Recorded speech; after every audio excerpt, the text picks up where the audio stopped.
नहीं चाहते थे, सेंट्रल गवर्नमेंट और स्टेट गवर्नमेंट की जो इस तरीके की बॉडीज थी उनको उस कोर्ट सुप्रीम कोर्ट की जजमेंट को बाईपास करने के लिए इन्होंने क्लॉज 46A डाल दिया, जिसमें इन्होंने बोल दिया एनी इनकम। पहले एनी इनकम वर्ड नहीं था, कमर्शियल एक्टिविटी को वहां पे उन्होंने एग्जम्पशन से मना कर रखा था, 20% से ज्यादा अगर आपकी कमर्शियल एक्टिविटी है तो। अब उसको इन्होंने टैक्स फ्री करने के लिए क्लॉज 46A डाल दिया। Promoting timely payments to micro and small enterprises. Micro and small enterprises की हमेशा से ये परेशानी रही है कि उनको वर्किंग कैपिटल की शॉर्टेज रहती है।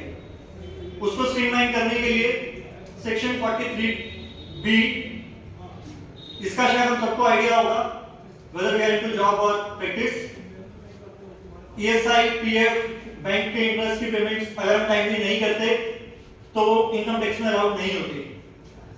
सिमिलरली 43B में इन्होंने micro and small medium enterprise के लिए भी एक प्रोविजन डाल दिया। अगर आपका एग्रीमेंट है माइक्रो स्मॉल एंटरप्राइज के साथ तो मैक्सिमम 45 डेज के लिए आपको रिलैक्सेशन मिलेगा। अगर एग्रीमेंट नहीं है तो 15 डेज के अंदर from the end of the financial year, during the year आप लीवरेज ले सकते हैं, लेकिन जिस साल में आप पेमेंट करोगे उस साल में रिडक्शन मिलेगी। 31 मार्च के अगर एग्रीमेंट है तो मैक्सिमम 45 डेज तक आप डिले कर सकते हो। एग्रीमेंट नहीं है तो 15 अप्रैल तक आपको पेमेंट करनी पड़ेगी, अदरवाइज उसकी रिडक्शन उस ईयर में नहीं मिलेगी। तो जितनी भी आपकी परचेज माइक्रो स्मॉल एंटरप्राइज से होगी उनको आपको 15 अप्रैल तक पेमेंट करनी है, अदरवाइज एक्सपेंस डिसअलाउ हो जाएगा।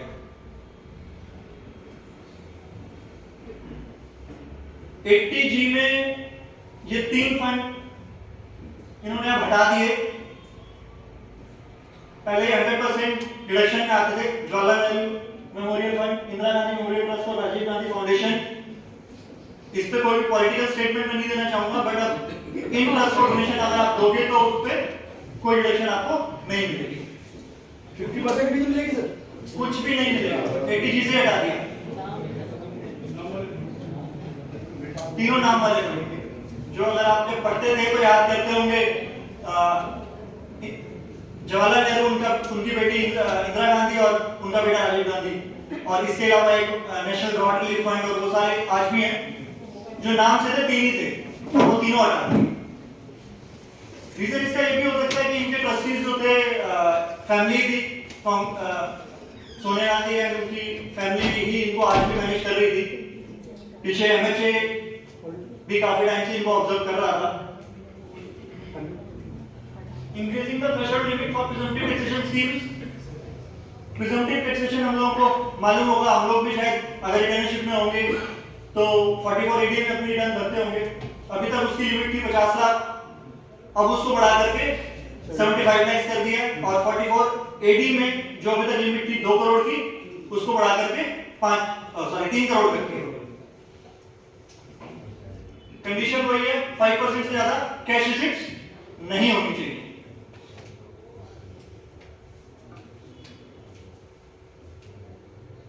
Limiting the rollover benefit claim under section 54 and 54F.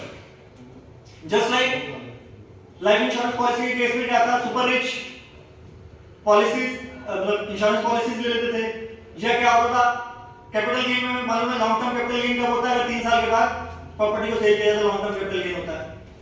और लॉन्ग टर्म कैपिटल गेन को फिर से आप इन्वेस्ट कर सकते हो 54 में या 54F में, या गवर्नमेंट बॉन्ड्स भी ले सकते हैं MHA या NC के 54EC में। तो गवर्नमेंट ने देखा कि बहुत ज्यादा कैपिटल गेन को रीइन्वेस्ट कर करके वो अपनी नेटवर्क को इंक्रीज किए जा रहे हैं, तो इन्होंने अभी उस पर कैपिंग लगा दी। अब आप 10 करोड़ से ज्यादा का 54 में या 54F में बेनिफिट नहीं ले सकते। 54 में और 54F में मुझे कोई बताएगा कि फर्क क्या था, अगर किसको याद हो कुछ? घर बेच के अगर आप घर लेते हो तो वो 54 में कवर्ड होता है। कोई भी और एसेट बेच के अगर आप घर लेते हो तो 54F में कवर्ड होता है। और क्या डिफरेंस था 54 और 54F में, कोई बता पाएगा? कैसे समझते हैं? लॉजिक इसके पीछे ये था, घर बेच के घर जब लेता है इंसान तो उसकी कोई मजबूरी होती है, मजबूरी होगी तो वो उसमें से कुछ ना कुछ सेविंग करेगा। कोई गरीब आदमी है, उसको अपनी बेटी की मैरिज करनी है तो बड़ा मकान बेच के छोटा मकान लेगा, तो क्या वो अपनी पूरी सेल्फ इंस्टॉलेशन इन्वेस्ट कर पाएगा उस केस में? अगर उसकी मजबूरी नहीं है, वो कोई बड़ा घर लेना चाहता है तो उसके पास बहुत पैसे होंगे तो ऐसे ही ले लेता अपना पुराना घर बेच कर। पैसे की शॉर्टेज है तभी उसने अपना पुराना घर बेचा। तो यहाँ पर इन्होंने सेल्फ इंस्टॉलेशन इन्वेस्ट करने के लिए नहीं बोला, 54 में उन्होंने बोला कैपिटल गेन का अमाउंट सिर्फ इन्वेस्ट करना है, क्योंकि गवर्नमेंट को पता था जब कोई एक घर बेच के दूसरा ले रहा है तो उसके पीछे उसकी कोई मजबूरी हो सकती है। 54F में क्या होता है, कोई भी आप असेट बेच रहे हो, घर का सोना आप बेच रहे हो मकान बनाने के लिए, आप सेविंग करना चाहोगे उसमें? कभी भी कोई सेविंग नहीं करेगा। आपने सोना बेच के मकान लेने के लिए तो आप पूरी की पूरी सेल्फ इंस्टॉलेशन इन्वेस्ट करोगे। तो इसलिए गवर्नमेंट ने 54F में सेल्फ इंस्टॉलेशन इन्वेस्ट करने के लिए बोला हुआ था। अब इशू क्या है यहाँ पर, इन्होंने तो सिंपली 10 करोड़ तक मैक्सिमम इन्वेस्टमेंट अलाउ कर दी। 54 में अगर आपका कैपिटल गेन 10 करोड़ आ रहा है, 10 करोड़ आपने इन्वेस्ट कर दिया तो पूरा पूरा एग्जाम हो जाएगा। 12 करोड़ आ रहा है कैपिटल गेन, 10 करोड़ इन्वेस्ट कर दिया, या लेट्स सपोज 12 इन्वेस्ट कर दिया, 10 करोड़ की एग्जाम्पशन देंगे, कोई बात नहीं, 2 करोड़ पे टैक्स दे देंगे। 54F में क्या होता है, प्रोपोर्शनल कैलकुलेशन होती है। आपका इन्वेस्ट आपकी सेल्फ इंस्टॉलेशन थी लेट्स सपोज 20 करोड़ रुपए, आपको एग्जाम्पशन देंगे हम 10 करोड़ की, आपने 20 करोड़ इन्वेस्ट कर दिया तो भी डिडक्शन आपको 50% ही मिलेगी। तो 54F में एक चैलेंज है, मे भी शायद फाइनेंस एक्ट जब आए तो ये चीज गवर्नमेंट रेक्टिफाई करे, बट अभी के लिए बजट के अकॉर्डिंग देखिए situation. Special provision for taxation of capital gains in case of market linked debentures. Market linked debentures अभी तक किस तरीके से टैक्स लगता था इस पे? 10% विदाउट इंडेक्सेशन इस पे टैक्स लगता था लॉन्ग टर्म, बट बहुत सारे डेट सिक्योरिटीज थी जो vanilla type of securities sale हो रही थी। अभी गवर्नमेंट ने उसको रेशनलाइज करके शॉर्ट टर्म कैपिटल गेन उस पे लगेगा और नॉर्मल स्लैब रेट उस पे लगेगा। लॉन्ग टर्म से उसको शॉर्ट टर्म में कर दिया। अभी तक था लॉन्ग टर्म विदाउट इंडेक्सेशन और उस पे शॉर्ट टर्म टैक्स लगा दिया।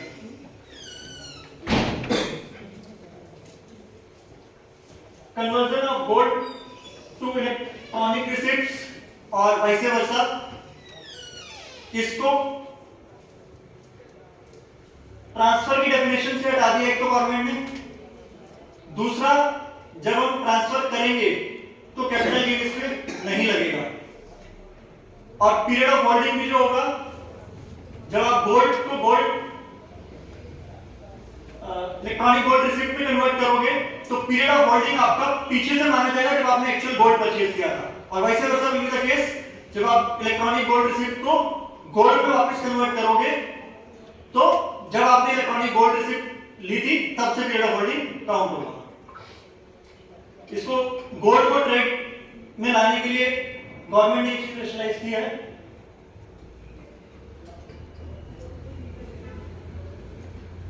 Bringing the non-resident investors within the ambit of section 56(2)(7) clause 7B to eliminate the possibility of tax avoidance. अभी तक क्या होता था कि नॉन रेजिडेंट से हम लोग जो शेयर सेल करते हैं नॉन रेजिडेंट को in excess of fair market value, वो उसमें नॉन रेजिडेंट कवर्ड नहीं था, वहां पे वर्ड था बीइंग अ रेजिडेंट, जिसको अभी उन्होंने ठीक कर दिया है। मतलब रेजिडेंट के केस में तो आप in excess of fair market value shares नहीं ले सकते, शेयर्स प्रीमियम पे नहीं सेल कर सकते थे, बट अब वहां पे उसको रेक्टिफाई करके इन्होंने being a resident word delete कर दिया। अब कोई नॉन रेजिडेंट भी को भी शेयर आप प्रीमियम पे अगर सेल करोगे तो उसको इनकम फ्रॉम अदर सोर्सेज में सेक्शन 56 सबसेक्शन 2 क्लॉज 7B में कवर करते हैं।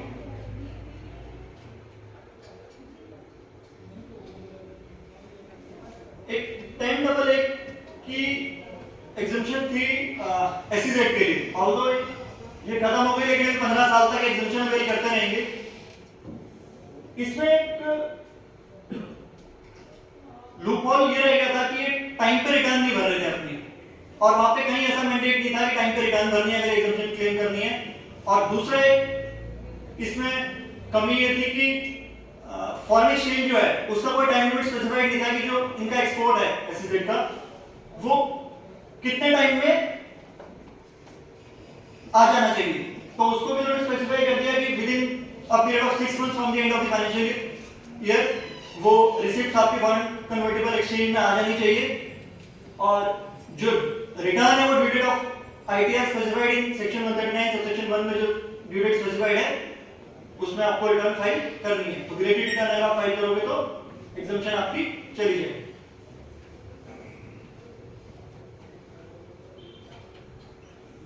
ये तो बहुत बार सुन लिया होगा, डे 1 से बजट से डिस्कशन ही ये चल रही है कि न्यू रिजीम में 115 बीएसई में क्या चेंज आया है। रेशनलाइज करके 6 स्लैब थे उनको 5 स्लैब में कन्वर्ट कर दिया, हर 3 लाख पे 5% को टैक्स बढ़ा रहे हैं। और डिफॉल्ट टैक्स स्लैब जो है AY 24-25 से default tax slab would be 115 BSE new regime में आपको डाल देंगे। अगर आपको ओल्ड रिजीम में जाना है तो आपको ऑप्ट करना पड़ेगा। सैलरी के लिए तो कोई परेशानी नहीं है, वो कितनी भी बार ओल्ड से न्यू से ओल्ड में आ सकते हैं, लेकिन प्रोफेशनल्स और जिनकी पीजीपी में इनकम है उन लोगों को एक ही बार अपॉर्चुनिटी मिलेगी वापस जाने के लिए। वो एक बार ओल्ड रिजीम में आ सकते हैं, उसके बाद एक बार ही वापस जा पाएंगे न्यू रिजीम में, उसके बाद वो न्यू रिजीम से वापसी ओल्ड रिजीम में कभी भी नहीं आ पाएंगे। पहले 115 बीएसई सिर्फ इंडिविजुअल को कवर करते थे, अब individual HUF AOP BOI artificial jurisdictional person को भी अब इन्होंने इसमें कवर कर दिया। और स्लैब हर 3 लाख पे 5% इंक्रीज कर रहे हैं। 25% वाली स्लैब थी पहले 12.5 से 15 लाख वाली को खत्म हो गई।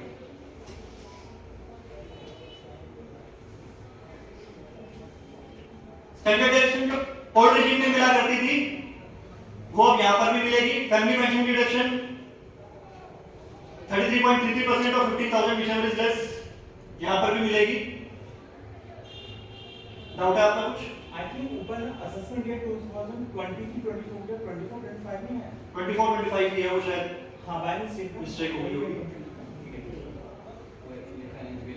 यहाँ पे किसी का ये डाउट तो नहीं है कि बजट स्पीच में स्टैंडर्ड डिडक्शन जो थी वो 15,50,000 से ऊपर 52,500 की बताई गई थी। बोला था उन्होंने। कौन कौन ऐसा सोचता है कि वो 52,500 की डिडक्शन है? स्टैंडर्ड डिडक्शन 15.5 लाख से ऊपर हो, आपकी इनकम या कम हो 50,000 की है, वो 52,500 कैसे आया उसको कैलकुलेट करके देख लेते हैं और आपको क्लियर हो जाएगा। वो सीतारमन जी कहना चाह रही थी कि वो 52,500 की आपकी सेविंग हो जाएगी अगर आप 15.5 लाख की इनकम पे अगर टैक्स कैलकुलेट किया जाए दोनों रिजीम में। ऑलमोस्ट 2,02,500 ओल्ड रिजीम में टैक्स आता है और 1,50,000 न्यू रिजीम में आता है उस केस में टैक्स। तो वो कहना कुछ चाह रही थी लेकिन इंटरप्रिटेशन उसका स्पीच के अकॉर्डिंग कुछ और निकला।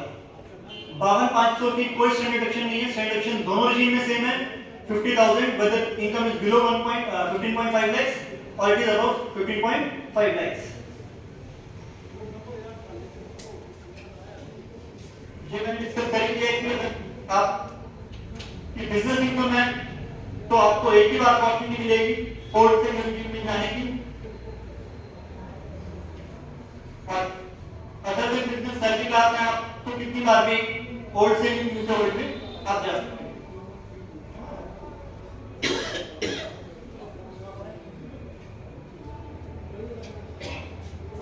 बात कर लेते हैं। सरचार्ज जो है अगर इनकम 50 लाख से 1 करोड़ के बीच में है तो 10% सरचार्ज है। 1 करोड़ से 2 करोड़ के बीच में है डिफरेंस बताया तो आपको total income including income specified in section 111A, 112 और 112A। 111A में short term capital gain in case of listed securities covered है, 112 में long term capital gain on listed securities और यूनिट ट्रस्ट और म्यूचुअल फंड्स 112A में covered है। ये इन पे स्पेशल रेट ऑफ टैक्स है। अगर इनको इंक्लूड करके 2 करोड़ से एक्सीड, इनको एक्सक्लूड करके 2 करोड़ से एक्सीड कर रही है तो सरचार्ज का रेट होगा 25%। लेकिन किसी भी केस में इंक्लूड करने के बाद, इस इनकम को इंक्लूड करने के बाद भी सरचार्ज का अमाउंट 15% से एक्सीड नहीं करेगा।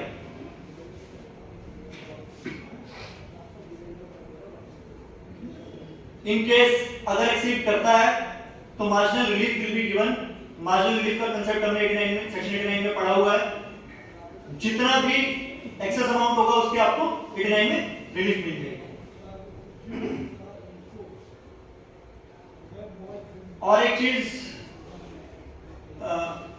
जो अभी तक मैक्सिमम रेट सरचार्ज का in total income if exceeds 5 crore 37% था, उसको इन्होंने रेशनलाइज करके 25% कर दिया, which will ultimately give you net saving of 3.74%। अभी जो 5 करोड़ से ऊपर इनकम कैटेगरी के केस में सरचार्ज को इंक्लूड करके जो टैक्स रेट पहुंचता था वो 42.74% पहुंचता था, जो कि 39% तक ही मैक्सिमम जाएगा। तो ये बहुत बड़ा रिलीफ है। ऑल्दो वी आर सेइंग कि कोई बेनिफिट एसेट दिया नहीं इन्होंने।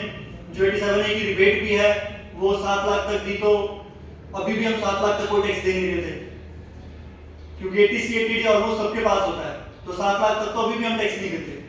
और इंडिया में तो कल्चर ही वही है कि रिवर्स कैलकुलेशन होती है। क्लाइंट हमारे पास आता है कि मुझे नील की रिटर्न भरनी है, वो ये नहीं बताता मेरी इनकम कितनी है, वो आप देख लो कि नील में कहां तक कवर्ड है, वहां तक मुझे बेनिफिट दिलवा दो। तो 7 लाख तक तो अभी भी हम टैक्स नहीं दे रहे थे, बट जो 15 लाख से ऊपर की इनकम क्लास है उनके लिए अल्टीमेटली बेनिफिशियल स्कीम है। सर एक केस, प्रैक्टिकल केस डिस्कस कर लेते हैं, ज्यादा इजी हो जाएगा। देखो यंगस्टर्स जो है आज की डेट में लिक्विडिटी चाहते हैं, वो अपने फ्यूचर के लिए इन्वेस्ट नहीं करना चाहते। आज जो यूथ है, हमारी एज ग्रुप के जो लोग हैं, उनकी सैलरी आने से पहले उनका क्रेडिट कार्ड का बिल ड्यू हो जाता है, तो उनके पास सेविंग्स के लिए है ही नहीं। तो गवर्नमेंट भी इस चीज को समझती है, गवर्नमेंट को पता है कि अपने फ्यूचर के लिए वो इन्वेस्ट नहीं करना चाहते, उनको आज लिक्विड फंड्स चाहिए, तो वो उनके लिए न्यू रिजीम बहुत बेटर है। जिन्होंने सैलरी क्लास की अगर मैं बात करूं, एचआरए वो क्लेम करते हैं, भले ही वो अपने मकान में रह रहे हो या रेंटल प्रोमाइसेस में रह रहे हो। बहुत से लोग ऐसी भी गलती करते हैं कि वो सेल्फ ऑक्यूपाइड प्रॉपर्टी दिखा के सेक्शन 24 में भी डिडक्शन ले रहे होते हैं 2 लाख रुपए की इंटरेस्ट फ्रॉम बोरोड कैपिटल की, और एचआरए भी क्लेम कर रहे होते हैं। उन लोगों के लिए मेरी एक सजेशन है कि ये बेवकूफी ना करें। आप लोग खुद इनवाइट कर रहे हो इनकम टैक्स को। एक तरफ आप कह रहे हो कि मैं अपने मकान में सेल्फ ऑक्यूपाइड प्रॉपर्टी में रह रहा हूं, और दूसरी तरफ आप एचआरए की रिसिप्ट, रेंट रिसिप्ट लेके कह रहे हो कि मैं रेंट की प्रॉपर्टी में रह रहा हूं। 1 साल तक तो चल जाएगा। 1 साल तक क्यों चल जाएगा? क्योंकि अगर आपकी ट्रांसफर या पोस्टिंग हुई है तो उस केस में क्लॉज है कि 1 साल तक आप दोनों बेनिफिट्स ले सकते हो। लेकिन आपकी रेगुलर प्रैक्टिस है ये, तो आप रेडार पे आने वाले हैं। नहीं, जो लोग बाहर रहते हैं, दिल्ली में मकान है, लोग बेंगलोर सर 1 साल तक आप बेनिफिट ले सकते हो। अगर आपकी कोई ट्रांसफर पोस्टिंग हुई है, आप वहां पे रिलोकेट हो रहे हो, आपकी फैमिली पुराने रेजिडेंस में रह रही है, 1 साल का टाइम आपको दे रहे हैं, वो दोनों बेनिफिट्स देंगे। 1 साल से ज्यादा वो आपको नहीं देंगे। ये आज से नहीं है, पहले से ये प्रिंसिपल चला आ रहा है। इसको रेंट पे दिखा सकते हैं जो हाँ, आप रेंट पे दिखाइए। आप सेल्फ ऑक्यूपाइड मत बोलिए ना। जो 2 लाख की लिमिट है वहां 2 लाख की लिमिट भी रहेगी। आप 3 लाख रुपए इंटरेस्ट दे रहे हैं, आपकी जो एनएवी है, एनएवी कैलकुलेट सबको करने आती होगी। जो भी उस एरिया का नॉर्मल रेंट है उसके अकॉर्डिंग आप वो रेंट दिखाइए। आपकी उस केस में अगर 2 लाख से ज्यादा भी डिडक्शन बनती है, आप लीजिए, कोई मना नहीं कर रहा, लेकिन आपको फेयर मार्केट रेंट दिखाना पड़ेगा, वो रेंट दिखाना पड़ेगा। In case of unrealised rent है, उसकी डिडक्शन मिल जाएगी। आगे चलते हैं। हम डिस्कस कर रहे थे कि इंडिया में 7 लाख की एग्जम्पशन कोई बहुत बड़ा चेंज नहीं आया। अभी लोग क्या करते हैं? एक चीज मैं कहना चाहता था यहाँ पे हाँ जी, कि where the person has more than one self-occupied house property, sir how it can be possible? it is possible. Sir एक को आपको मानना पड़ेगा जो आपके लिए बेनिफिशियल हो। That's what, when the person has more than 2 houses and both the houses, he is not deriving any kind of benefit therefrom, then one of the house can be treated as deemed to be let out. Deemed to be let out. And then the value will be calculated on notional basis, not on actual basis. Sir notional basis पे fair market rent का concept है ना, standard rate और market rent whichever is higher. Fair rental that will be taken. तो sir fair market rent ही मैंने बोला, fair market rent के इक्विवेलेंट आपको उस पे दिखाना पड़ेगा। आपको notional basis पे आपको रेंट भी दिखाना पड़ेगा। बिल्कुल दिखाना पड़ेगा, यही मेरी स्टेटमेंट थी सर। जो आपके लिए बेनिफिशियल होगा, अगर आपकी 2 सेल्फ ऑक्यूपाइड प्रॉपर्टीज हैं, जोन सा भी आपको लगता है कि ज्यादा बेनिफिट है जहां पे आप उसको सेल्फ ऑक्यूपाइड दिखाइए, बाकी को deem to be let out दिखाइए और उस पे आपको टैक्स देना पड़ेगा। सेल्फ असेसमेंट में हम लोग क्या करते हैं वो हम सबको मालूम है, हम डिडक्शंस भी ले जा रहे हैं। अभी इसको भी रेशनलाइज करने के लिए आगे सेक्शन आएगा कि हम इंटरेस्ट की भी डिडक्शन ले रहे हैं, प्रिंसिपल पेमेंट जो 80C में डिडक्शन ले रहे हैं और फिर उसको कॉस्ट ऑफ एक्विजिशन भी मान लेते हैं हम। उसको भी गवर्नमेंट ने अभी कवर किया है इस बजट में कि अगर आपने इंटरेस्ट की डिडक्शन ले ली सेक्शन 24 में या 80C में प्रिंसिपल की डिडक्शन ले ली तो आप कॉस्ट ऑफ एक्विजिशन का पार्ट उसको नहीं मान पाएंगे। एक्विजिशन जब कैपिटल गेन कैलकुलेट करते हैं तो कॉस्ट ऑफ एक्विजिशन में हम क्या ले लेते हैं? परचेज जब हमने किया होता है तो लोन लिया, लोन की जो पेमेंट होती है उसको हम कॉस्ट ऑफ एक्विजिशन का पार्ट मान लेते हैं, इंटरेस्ट को भी कॉस्ट ऑफ एक्विजिशन का पार्ट मान लेते हैं। अभी तक मान सकते थे, आगे अब नहीं मान पाओगे, जिसकी डिडक्शन डबल टैक्स बेनिफिट्स आपको वो नहीं देना चाहते। 87 पेड की हमने बात कर ली, अभी तक 12,500 रुपए की डिडक्शन थी 87 में ओल्ड रिजीम में।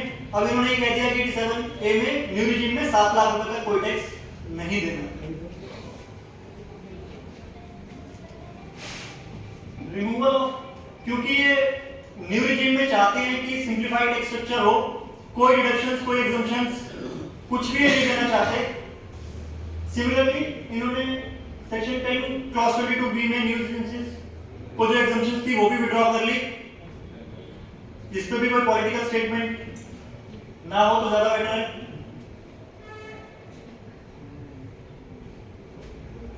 Tax rate under section 115 BAT and BAE,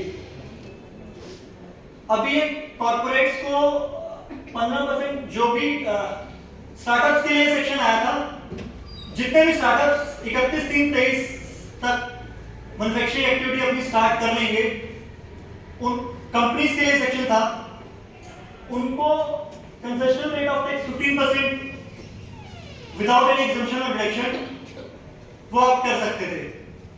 cooperative societies की भी रिक्वेस्ट आई कि जो कि उन्होंने एक्सेप्ट भी की, तो 115 BAE उन्होंने डाल दिया कि कोऑपरेटिव सोसाइटी अगर अपनी कमर्शियल प्रोडक्शन या स्टार्ट कर देती है, अभी तक जो सेक्शन था BAD में ड्यू डेट थी वो 31/3/2023 थी, जिसको बढ़ा करके इन्होंने 31/3/24 कर दिया। और सिमिलरली कोऑपरेटिव सोसाइटीज के लिए भी इन्होंने जो मैन्युफैक्चरिंग एक्टिविटी में है और कमर्शियल प्रोडक्शन अपनी 31/3/24 से पहले स्टार्ट कर देती हैं तो उनको भी 15% कंसेशन रेट का बेनिफिट मिल जाएगा। सरचार्ज इस केस में 10% ही रहेगा। Relief to startups in carry forward and setting off losses, companies के केस में क्या होता है कि स्टार्टअप्स को इनिशियली लॉसेस बहुत ज्यादा होते हैं, उनको रिलीफ देने के लिए सेक्शन था कि आपको 7 इयर्स तक आप लॉसेस जो है कैरी फॉरवर्ड कर सकते हैं। फर्स्ट 7 इयर्स के जो लॉसेस है आप कैरी फॉरवर्ड कर सकते हैं। उसमें कंपनीज के केस में जो कंडीशन होती है कि 51% शेयर होल्डिंग आपकी सेम रहनी चाहिए, बट स्टार्टअप्स के केस में क्या होता है, कई बार 51% से नीचे भी शेयर होल्डिंग मतलब जो प्रमोटर्स होते हैं या जो जिन्होंने स्टार्टअप स्टार्ट किया होता है वो अपनी शेयर होल्डिंग सेल करके चले जाते हैं। तो स्टार्टअप्स के लिए मैंने रिलीफ दिया था कि 51% से नीचे भी अगर वो शेयर होल्डिंग चली जाती है तो एग्जम्पशन की विड्रॉ नहीं होगी। इस 7 इयर्स को बढ़ा करके इन्होंने अब 10 इयर्स कर दिया।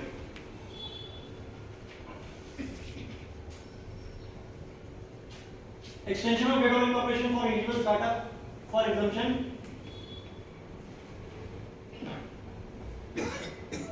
80 IAC में 100% reduction 3 consecutive years out of 10 years, कोई भी 3 साल आउट ऑफ फर्स्ट 10 इयर्स में रिडक्शन मिलती है। इसको भी बढ़ा करके फर्स्ट डे ऑफ अप्रैल 2024 कर दिया, मतलब 31/3/24 तक इन्होंने इसको भी एक साल एक्सटेंड कर दिया।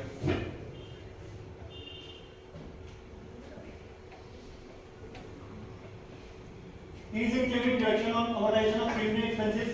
पहले preliminary expenses के केस में जब आप मार्केट सर्वे करवाते हो किसी आउटसाइड एजेंसी से तो वो एजेंसी बोर्ड से अप्रूव होनी चाहिए। एक कंडीशन थी जिस कंडीशन को इन्होंने थोड़ा सा रिलैक्स कर दिया कि आपको सेल्फ सर्टिफाइड एक स्टेटमेंट देनी है प्रिस्क्राइब्ड फॉर्मेट में और आप किसी भी एजेंसी से वो मार्केट रिसर्च करवा सकते हो।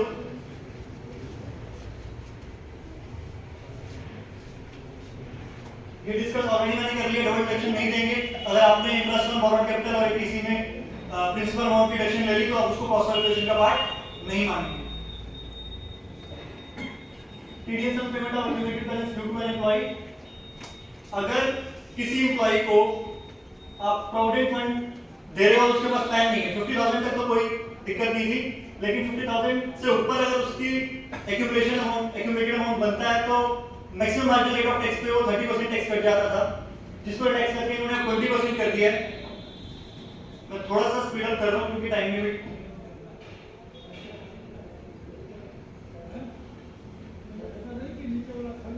ये डिस्कस कर लेते हैं कि facilitating TDS credit for income already disclosed in the return of income of past year. अभी क्या होता था कि मिसमैच हमारा रहता था, हमने बिल दे दिया मार्च में और हमने अकाउंट फॉर भी कर ली वो इनकम, उस पर टैक्स भी दे दिया एक फाइनेंशियल ईयर, लेकिन जिसको बिल रेज किया था वहां पे उसने सितंबर में जाके कल एंट्री किया नेक्स्ट फाइनेंशियल ईयर में और टीडीएस भी नेक्स्ट फाइनेंशियल ईयर में काटा। एक तो ऑप्शन था हमारे पास कि उसको कैरी फॉरवर्ड करके टीडीएस को नेक्स्ट ईयर में क्लेम करें। कैरी फॉरवर्ड तो करने की बात ही नहीं, जब मैंने पहले अकाउंट फॉर कर ली तो मैं कैरी फॉरवर्ड तो उसको कर ही नहीं सकता। तो एक प्रॉब्लम को एड्रेस करने के लिए रेक्टिफिकेशन का एक कंसेप्ट लेके आ गए। आप रिफंड एप्लीकेशन लगा सकते हो, आपकी रिफंड एप्लीकेशन 2 साल में, जब टीडीएस आ गया उससे 2 साल में आप रिफंड एप्लीकेशन लगा सकते हो। 154 में या 155 में वो असेस करके आपको रिफंड ग्रांट करेगा ये। इसको मैं स्किप करता हूं चैरिटेबल ट्रस्ट को, ये भी टॉपिक पे लंबा हो जाएगा।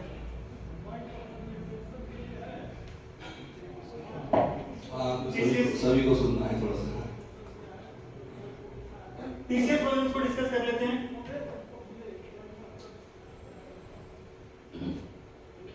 Removal of exemption from TDS on payment of interest on liquid debentures to a resident.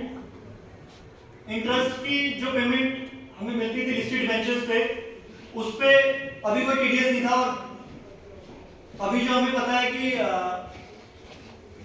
सारी इंफॉर्मेशन जो है हमारी केआईएस में रिफ्लेक्ट करती है, तो इसको बाईपास कर रहे थे लोग, ये इनकम कंसील करने की कोशिश कर रहे थे, तो इन्होंने जो एग्जम्पशन थी टीडीएस से वो विड्रॉ कर ली।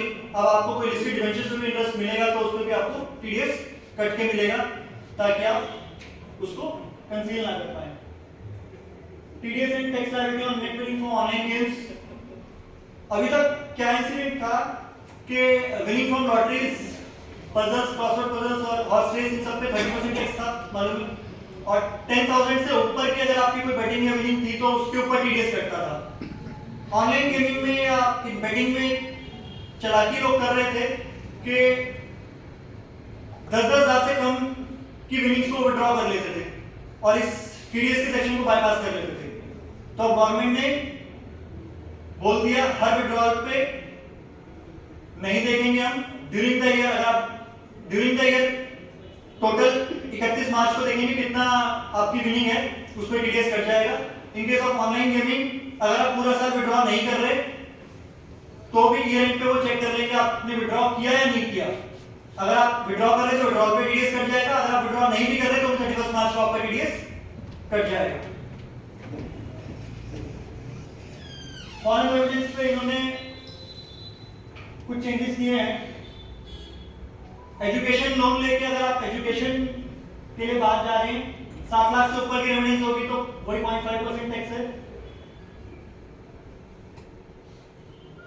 मेडिकल ट्रीटमेंट के लिए जा रहे हैं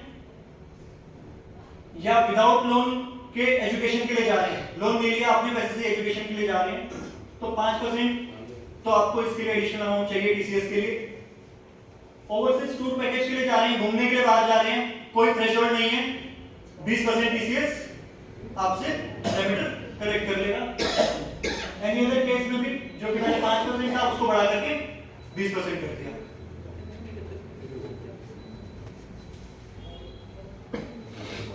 बहुत सारे अपील्स और पेंडिंग हैं तो इन्होंने अभी तक कमीशन अपील्स को के पास अपील फाइल करते थे, अब इन्होंने जॉइंट कमीशन अपील का कंसेप्ट भी लिया है और ये ऑलमोस्ट 100 जॉइंट कमीशन अपील्स को लेके आ रहे हैं जिससे स्पीड अप करना चाह रहे हैं प्रोसेस अपील्स का। लास्ट सेक्शन 142 में जो चेंज आया है, marvellous opportunity for cost accountants, जिसमें ये लेके आए कि अभी तक क्या था, स्पेशल ऑडिट होता था उसे चार्टर्ड अकाउंटेंट्स करते थे सेक्शन 142(2)A में। वहां पर इन्वेंट्री वैल्यूएशन के लिए ये अब कॉस्ट अकाउंटेंट्स की हेल्प लेंगे। अभी भी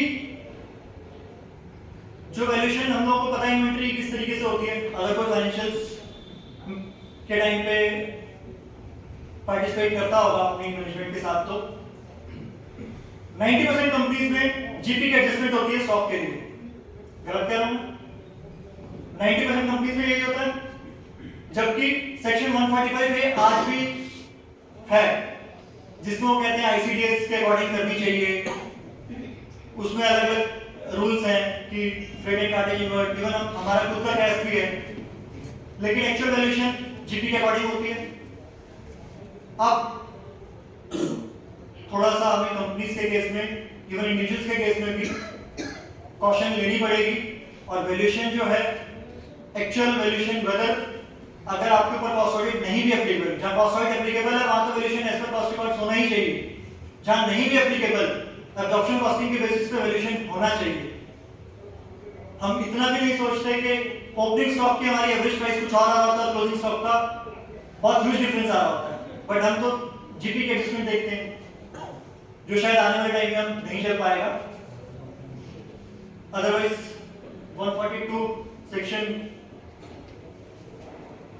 इसी के साथ साथ मैंने 153 में भी अमेंडमेंट कर दी कि जो जब अगर रिपोर्ट ली जाएगी कॉस्ट अकाउंटेंट से तो उस पीरियड को ये काउंट नहीं करेंगे सेक्शन 153 में, क्योंकि आजकल असेसमेंट का टाइम बाहर है तो वो उनको 9 मंथ्स की टाइम लिमिट मिली है तो 9 मंथ्स के पीरियड में वो ये पीरियड काउंट नहीं करेंगे। Thank you very much sir.